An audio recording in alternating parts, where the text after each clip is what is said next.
Hi, my name is Jake Vostenkemper, Director of Agronomy and Research here at Liqui-Grow. Welcome to our 2025 Mid-Season Lead Academy update. Glad to have you. Today we have Paul Miller here with Syngenta Biologicals. I'm going to let Paul introduce himself a little more formally here in a second. But I just have to say that, as many of you know, I test lots of different products, and biologicals has invaded the ag space in the last 5 years. And part of the process that I go through every winter is talking to a lot of people. The first thing I do is, do I trust this input supplier? Do I trust this individual? Do they know this space? And do they know some technical information about their product that may lead to this product actually performing well in the field? And Paul was one of those folks that I was very impressed by. Paul knows this space. Paul knows the technical side of their products, and I'm happy to have you here today, Paul. Why don't you give the folks just a little bit of background about yourself so they have a little bit of an understanding of where you come from, what you've experienced, and your knowledge of this general space. Sure, yeah. Jake, thank you so much for having Syngenta Biologicals represented here at your meeting, and thank you for inviting me to fill in and support.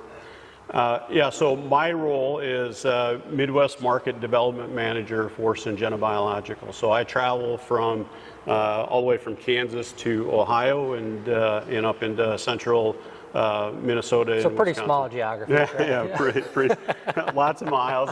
Wish I had the corporate plane, right? But no, I get to see many situations, agronomic situations, crops, different things like that. So more on the technical side than on the marketing side, but just really excited about this space and being here today. So thank you. Yeah, you bet, you bet. Okay, so Paul, I am actually evaluating a product called Boostin, and we're not going to get into too much about Boostin today, but that is a V3 to V5 timing in both corn and soybean. Right. Really, what you're here to talk to us today is about YieldOn, okay? And so you and I had a lot of conversations about how, yes, we could test YieldOn, but I've kind of got to the place where if I can't test something really well, very effectively over lots of locations, I've decided I'm not going to do that because I want to do a good job in the research that I promote to our salesmen and our customers. I want to be top-notch quality, right? Now that said, I've heard a lot of good things about YieldOn from other colleagues of mine. I have a pretty decent general understanding of how that product works. One thing that I like about YieldOn is that it solves an actual agronomic problem that I know exists in the field, okay? And that problem is when you have corn that black layers and you still have a substantial amount of green leaf area, that means that corn was not able to translocate all the sugar, all the carbohydrates from the leaf area to the actual developing ear itself, right? So that's a problem. We know that. And my understanding is YieldOn is part of helping us solve that problem. So why don't you tell us a lot more technical detail than I just laid out there about YieldOn, why it works, and maybe a little bit about how it was developed, and why that's important. Yeah, for sure, Jake. And so truth test me here as we go forward if I use words that need further explanation. But so YieldOn is a biostimulant. It's a non-living compound. It's non-living formulation that is made up of multiple, or actually three different, I should say, not multiple, but three different plant species that we've taken multiple metabolites or biomaterial from to upregulate transport of sugar and nutrients. So it's all about transport of sugar and nutrients. We don't have anything to do with disease. We don't have anything to do, YieldOn doesn't affect respiration, nighttime respiration. It's only about that transport. And so when we talk about source to sink, right, so leaf to ear, leaf to pod, we understand that the potential for translocation of photoassimilants or from sugars and nutrients, there's more of a capacity to move into that ear, into that pod set than what the plant normally does. So what YieldOn is doing is it's upregulating basically the channeling that moves from the leaf to the pipes, the phloem and the xylem, so specifically the phloem, that translocates up and down within the plant, ultimately ending into the seed. So I'm going to stop you right there, Paul, and just kind of back up a second. So I'm going to steal a little bit of Katie's line here. A couple videos ago, you may have seen it. Katie asked me the question, Jake, how are these seaweed extracts that have been developed today different than the seaweed extracts of 10 to 15 to 20 years ago, right? Right. And so my understanding is part of the active ingredient is derived from seaweed of YieldOn. Correct. Right? So explain to us a little bit about how YieldOn might be different than some of the seaweed extracts of yesteryear. Right. So there are thousands of seaweed species out there, thousands of seaweed plants that can be utilized and probably are being utilized. The specific one that is in YieldOn is called Ascophyllum nodosum. And Syngenta Biologicals is harvesting this Ascophyllum nodosum species on their Norwegian coastline. This species has a long life to it. It's been able to mitigate through many stresses. So you have the cold waters, the tides in, the tides out. So it goes through a lot of turbulence up against the rocks, and it's covered with cold, and then it has full sun. Is that in the North Sea area? It is, yeah. It's just right on the coast of Norway. Okay, yeah, I don't want to go swimming there for 2 seconds. No, it's average temperature is about 50 degrees, right? Yeah, annual temperature is about, yeah, exactly. It's cold. Yeah. And so this plant's been able to acclimate to this harsh environment. And Syngenta Biologicals, we've been able to identify specific biomaterials in the plant that help it regulate its stress. And so we're extracting those out of that plant and utilizing it for YieldOn.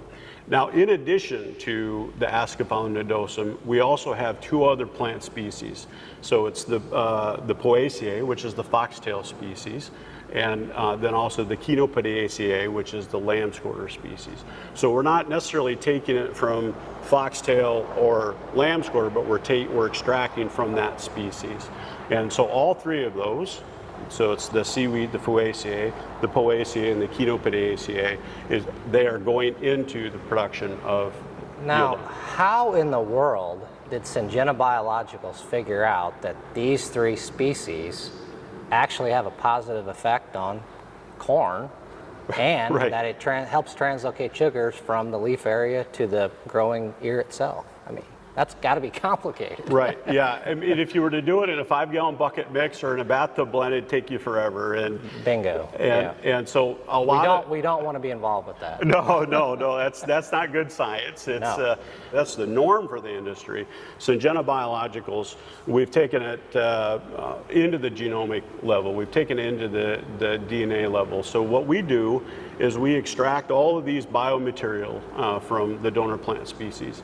And ever before it goes to field research or even growth chambers, greenhouses, we test it on the DNA, strand of the crop. So it's what we call genomics. We are taking the biomaterial one at a time, and we're applying it on the test plants. So we use the test plant Arabidopsis thaliana, which is a mustard plant. And we are measuring then how the plant reacts at the DNA level with each specific metabolite. So we may have hundreds of metabolites within this product, right? And we're measuring how that plant reacts at the DNA site. All right, so I just want to say, I've talked about some of this at a high level in the past, and even Katie's looked at me with cross-eyed sometimes. It's like, you're crazy, man. But this is why farmers should be paying attention to this biological space. Right. There are a lot of imitators out there, no doubt, and we're doing our best to vet through those and work through those and help our customers. But our ability to understand the genetics of plants down to a very finite level is going to change this space. And so you're hearing it here, maybe first. So this is great stuff. Right. So Syngenta Biologicals, through their acquisition of Valagro, was an Italian company that has been in the biostimulant, or was in the biostimulant industry since the early 80s. Developed this genomic, what we call omics, or GIA power is the trade name. And this science, they perfected this science, and that's what led up to the Syngenta purchase. Basically, we have a complete understanding. We have the DNA genome sequencing all laid out, and we're running these biomaterial, these metabolites, one at a time through the DNA strand, and we're understanding exactly where each compound is affecting what particular nucleotide or what particular part of the DNA structure that we're changing. So we have a record of upregulation, we have a record of downregulation, so we know exactly how we need to bring components together for the prototypes to be able to get the best effective solution for the farmer in the field. And at the end of the day, it sounds like this is all done in the laboratory for the most Correct. part, right? Yep. But at the end of the day, you're still doing traditional field research. You're taking some candidate products to the field and doing research in the field like I traditionally do today, still. For That's sure. Still part of Absolutely. it, right? On a global perspective, then also in a perspective of the United States. We have our research fields spread all throughout the United States, and we're continually vetting our products and making sure that they're complementary to the crop that we're after. Okay, Paul, so let's back up a second. Why would you use a Arabidopsis, this mustard-related species, instead of corn or soybean or whatever crop? Right. Yeah, Jake, good question. So the Arabidopsis thaliana it's a well-known plant so if you're a geneticist, I'm a geneticist, there's a language that is understood in this plant. It's universally accepted. It was the first plant that was sequenced. I believe the sequencing started in the late 90s. It goes through its lifespan every 2 to 3 months, so we can produce it quickly. It's a self-pollinating plant, so we don't have to worry about cross-pollination, and we can utilize it to basically be the foundation of all of the testing for all of our biomaterial that we bring in from all over the world. From there, we use we have what we call microphenotyping, or these initial tests with the Arabidopsis thaliana. From there, we move into then the specific crop that we're targeting. So we'll go through the same process for the crop. Yep. We're just trying to get a baseline and catalog the information based off the Arabidopsis thaliana, which is a universal setting. Right. So you're kind of screening to some extent with Arabidopsis, and then once you get some candidate ideas or products, then you would move to the actual Correct. crop itself. Exactly right. Yep. Okay. Yep. Excellent. Yep, and so this is all happening ever before we get to any field research or greenhouses.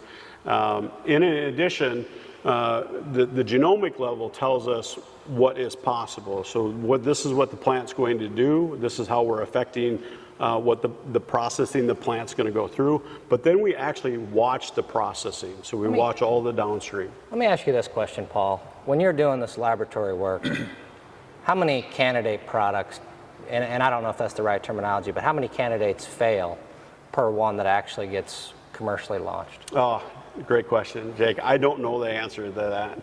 It's a wonderful question. We can run thousands and thousands of combinations, and how many do they have to go through? I just don't. I wouldn't even know. It's hundreds of thousands to get to a product. So let's just speculate, okay? Let's say that I was doing all of this research with observations from the field on corn. It feels like it took me 15 years to find a product. Right. One. Right. And so that's the real power that the farmers need to understand, is that a lot of failures can happen in a laboratory where it's a lot less expensive to do this research. It can be done much more rapidly. And that's why this is important, because we're able to look at so many more potential candidate products in the lab and get down to what might actually work in the field, right? Correct. To me, that's why this is important. And that's really why you should be paying attention to this biological space. I'm not saying you should apply biologicals to every acre. I'm not saying that at all. What I'm saying is you should be paying attention, and a lot of these new biological products, not all, but a lot of these new biological products were developed much differently than ones of 15 years ago. And we can, Jake, that's spot on. You're exactly right. And Syngenta Biologicals, we can show the ontology, we can show the upregulation, downregulation at the DNA site. To anybody who is interested, we have the genomic proof to support proof. I like that word. To Yes. support the product efficacy. So it's all easy to show. Excellent, excellent. Okay, so we've got, before too long, we're going to be applying fungicide to corn here in the state of Iowa and Right. Illinois. Okay, and my understanding is that's a pretty good time to apply YieldOn. Is that correct? That's correct. Okay. What rate does Syngenta Biological recommend of YieldOn? So for the last 5 years on corn and soybeans, make sure I have my, we have been at a rate of 1.5 pint per acre. Okay. We've tested it for take mix purposes. So does it get along nice? Does it play nice in the tank? Does it have efficacy support with the other products? And we have had no problems whatsoever with any kind of fungicide or tank mix partners. I know it's going to vary, but just in general, what kind of yield increase might growers expect if they're going to use a product like this? Right. So on soybeans, over the data set from 2016 to today, we're averaging in that 3 bushel per acre increase on soybeans, and then on corn, we're in that 7 bushel, 7.5 bushel. You said 3 bushel, right? Correct. Katie gets mad at me when I bring her data that says 3 bushel in soybean. But that's pretty good, isn't it? That's pretty good. That's what I think too. Yeah. If you're putting that part out, Justin, just letting you know. I don't get mad at you. She's like, 3 bushels, is that all you got? Okay. And we've had bigger wins than that for sure. Sure, but on average. On average, that's and I tell everybody that if there's agronomic problems in the field, so if your pHs are wrong, your part per millions are low, you've got bigger issues, YieldOn is not the fix for that. Right. YieldOn is for the grower that is trying to do the rest of it right? Yep. So I always look at YieldOn as kind of the quarterback, the running back type, more of an offensive type move versus the defensive. It's not a linebacker. It's not protecting yield. It's more about generating new yield. That's a great point. And I would just like to say, physiologically, that makes sense, right? Because if soybean doesn't have good seed set, Right. then you probably have all kinds of photostimulate to fill the potential seeds that you have. Right. But if you have a good seed set, now you need to transport that sugar to as many of those seeds as possible. Correct. I think it makes a ton of sense. Same way in corn to some extent. Okay, so you kind of already answered this question, but one question I often get from growers and our retail salesmen, frankly, is, biologicals have this, they seem to work better in poor yielding environments, but you're telling me that's not the case with YieldOn anyway. Right, yeah. So I've had situations out in Nebraska under pivot where we're pushing 300, 350 bushel, and I can still get that 7 to 15 bushel increase. So it's the top end is there for YieldOn, and not saying it won't work in a stressful situation, but agronomically, the way it's designed, it's just what you said, Jake. Yeah. It's all about that capturing that potential. Versus trying to save it. Yeah, if you don't have a good seed set, Right. YieldOn may not be the product that's going to save the day. Yeah, Right. Yeah. That's good news, though, because in our environment, I know it's hard for some people to imagine, but seed set in part of the nation is a big problem in corn. But in Iowa, for most of Iowa and most of Illinois, seed set is not a typical problem in corn. I mean, typically we have plenty of seeds. Now we just got to fill them. We got to make those seeds heavier. Right. So. Yep. Exactly right.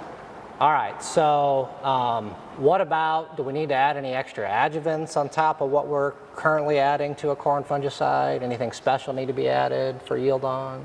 No, it's a great question. So YieldOn is highly water soluble, so it can go out by itself.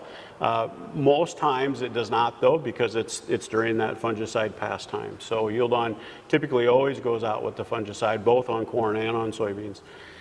It does not need any special addition. So if you're a grower that's using fungicide, and if you have a surfactant that you like, or if you have a micronutrient that you like, please do so. Use it. YieldOn it's a 303.